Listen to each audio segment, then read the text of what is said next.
ಅದಕ್ಕೆ ಹೇಳಿದ್ದು ನಿನಗೆ ನಿನ್ನ ಹಣವನ್ನು ನೀನೇ ಕೊಡು ಎಂದು. ನಿನ್ನನ್ನು ನೋಡಿದ ಹಾಗೂ ಆಗುತ್ತಿತ್ತು, ನೀನು ಅವನ ಬಳಿ ಮಾತನಾಡಿದ ಹಾಗೆ ಆಗುತ್ತಿತ್ತು ಅಲ್ಲವಾ? ಹಣವನ್ನು ತೆಗೆದುಕೊಂಡ, ಖುಷಿಯಾಯಿತಪ್ಪ. ಯಾರಿಗೆ ಖುಷಿಯಾಗುವುದಿಲ್ಲ ಹಣ ಸಿಕ್ಕರೆ? ಮಕ್ಕಳು ನಿನ್ನನ್ನು ನೋಡಬೇಕೆಂದು ಹೇಳುತ್ತಿವೆಯಂತೆ ಮಾರಾಯ. ಒಮ್ಮೆ ಹೋಗಿ ಬಾ.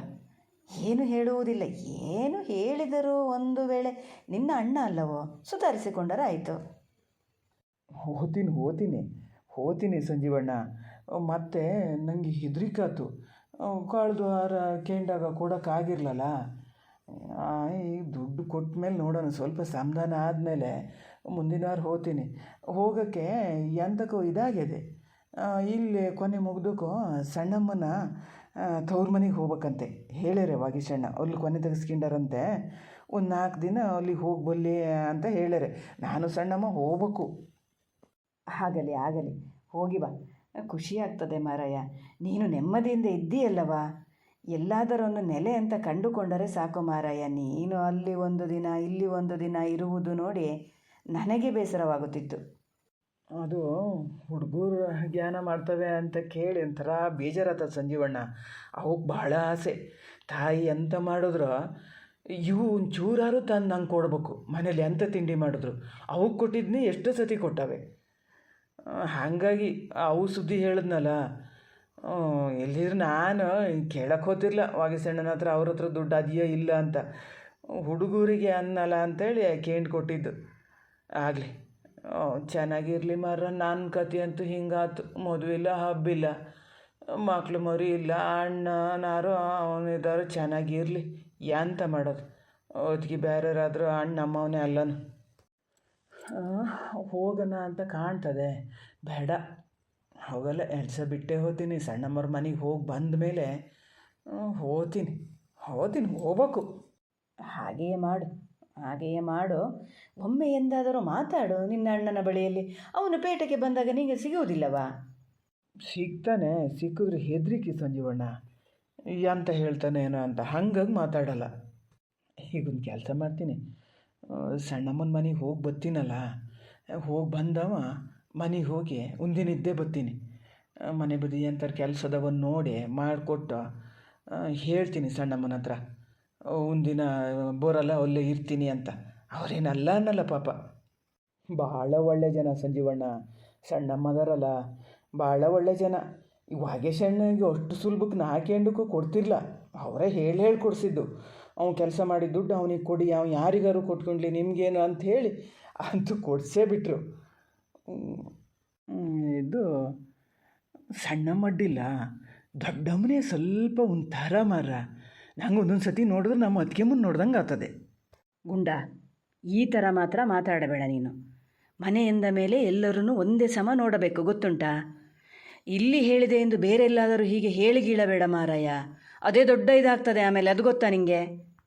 ಇಲ್ಲ, ನಾ ಯಾರ ಹತ್ರ ಹೇಳಕ್ಕೆ ಹೋಗ್ತೀನಿ ಸಂಜೀವಣ್ಣ? ಯಾರ ಹತ್ರನೂ ಹೇಳಲ್ಲ. ಇಲ್ಲಿ ನಿಮ್ಮ ಹತ್ರ ಹಿಂಗೊಂಚೂರು ಕುತ್ಕೊಂಡು ಮಾತಾಡೋದು ಬಿಟ್ಟರೆ, ಅಲ್ಲಿ ಮನೇಲಿ ಗೌಡ್ರು, ವಾಗೇಶಣ್ಣ, ಸಣ್ಣಮ್ಮ ಮತ್ತು ದೊಡ್ಡಮ್ಮೇನು ನನ್ನ ಹತ್ರ ಎಂಥರ ಕೆಲಸ ಇದ್ರೆ ಹೇಳ್ತಾರೆ ಬಿಟ್ಟರೆ ಮಾತುಕತೆ ಅಂತ ಆಡಲ್ಲ. ಹಿಂಗೆ ಸುಖ ಕಷ್ಟ ಎಲ್ಲ ಹೇಳ್ಕೊಂಡು ಸಾಧಾರಣ ನಾನು ಸಣ್ಣಮ್ಮನ ಹತ್ರನೇ.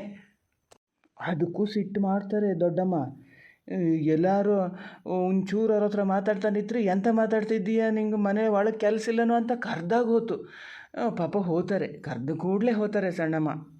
ಮೊನ್ನೆ ಒಂದಿನ ನೋಡ್ತೀನಿ, ನೀವು ಮತ್ತೆ ಹೆಂಗೆ ಏನು ಯಾರ ಹತ್ರ ಹೇಳಕ್ಕೆ ಹೋಗಲ್ಲಲ್ಲ ಸಂಜೀವಣ್ಣ, ಹಾಗಾಗಿ ಹೇಳೋದ.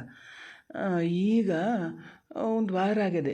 ಸಣ್ಣಮ್ಮ ದಿನ ಒಂದೊಂದು ಲೋಟ ಹಾಲು ಕೊಡ್ತಾರೆ ಮಲಗೋಷ್ಟೊತ್ತಿಗೆ.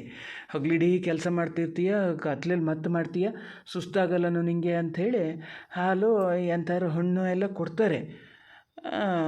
ನಾ ಫಸ್ಟ್ ಬೇಡ ಅಂತಲೇ ಹೇಳಿದೆ. ಅವತ್ತೊಂದಿನ ನೋಡ್ತೀನಿ, ಮೊನ್ನೆ ಒಂದಿನ ದೊಡ್ಡಮ್ಮ ಏನು ಮನೆಯವ್ರು ಹಾಗೆ ಅವ್ನಿಗೆ ಎಂತಕ್ಕೆ ಇದು ಮಾಡ್ತೀಯ ನೀನು, ಭಾಳ ಸಲ್ಗಿ ಜಾಸ್ತಿ ಕೊಡ್ತಿದ್ದೀಯ, ಹಾಗೆ ಹೀಗೆ ಅಂತ ಬೈತಾ ಇದ್ದಾರಪ್ಪ ಸಣ್ಣಮ್ಮಗೆ.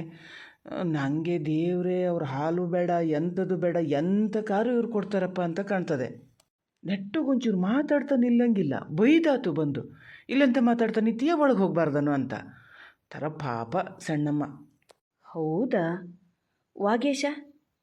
ವಾಗೇಶನೂ ಹಾಗೆ ಮಾಡುವುದಾ?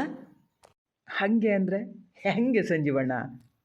ಅಲ್ಲ, ಅದೇ ಹೇಳಿದೆಯಲ್ಲ, ಸಣ್ಣಮ್ಮನ ಜೊತೆ ಮಾತಾಡುತ್ತಾ ನಿಲ್ಲಲು ಬಿಡುವುದಿಲ್ಲ ಎಂದು.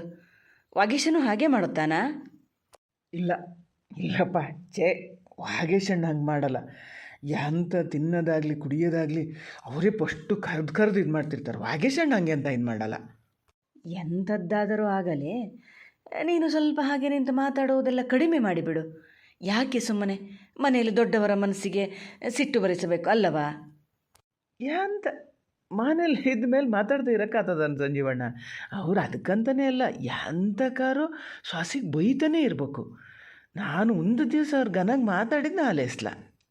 ಮಾತಾಡು ಮಾತಾಡು, ಆದರೆ ಅಮ್ಮ ಬೈಯುತ್ತಾರೆ ಎಂದು ಹೇಳಿದೆ ಅಲ್ಲ, ಯಾಕೆ ಸುಮ್ಮನೆ ಅವರ ಕೆಂಗಣ್ಣಿಗೆ ಗುರಿಯಾಗಬೇಕು? ಸ್ವಲ್ಪ ಕಡಿಮೆ ಮಾತಾಡು ಅಂದದ್ದು ಅಷ್ಟೆ. ಅದರ ಜೊತೆಗೆ ವಾರಕ್ಕೊಮ್ಮೆ ನೀನು ಮನೆಗೆ ಹೋಗಿ ಬಾವ ಗುಂಡ. ಅದು ಮಾತ್ರ ತಪ್ಪಿಸಬೇಡ ನೀನು. ವಾರದಲ್ಲಿ ಒಂದು ರಜೆ ಹಾಕು, ಎಲ್ಲರಿಗೂ ರಜೆ ಇರ್ತದಪ್ಪ ವಾರಕ್ಕೊಂದು. ನೀನು ಮನೆಗೆ ಹೋಗು. ಏನಾದರೂ ಆಗಲಿ, ಅಣ್ಣನ ಮಕ್ಕಳೆಂದರೆ ಬಹಳ ಆಸೆ ಎಂದು ಹೇಳಿದೆಯಲ್ಲ. ನಾನು ಒಂದು ಮಾತು ಹೇಳ್ತೇನೆ ಗುಂಡ, ನೀನು ಯಾರ ಮನೆಯಲ್ಲಿಯೇ ಇರು, ನಿನ್ನ ಮನೆಯನ್ನು ನೀನು ಬಿಟ್ಟು ಕೊಡಬೇಡ ಅಷ್ಟೇ.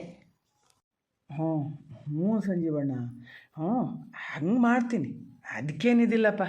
ಅಲ್ಲ, ಅದಾತಲ್ಲ, ಈಗ ನಂಬರ್ ತಂದೀನಿ, ಸಣ್ಣಮ್ಮನ ಅಮ್ಮಗೊಂದು ಫೋನ್ ಮಾಡಿಕೊಡ್ತೀರಾ?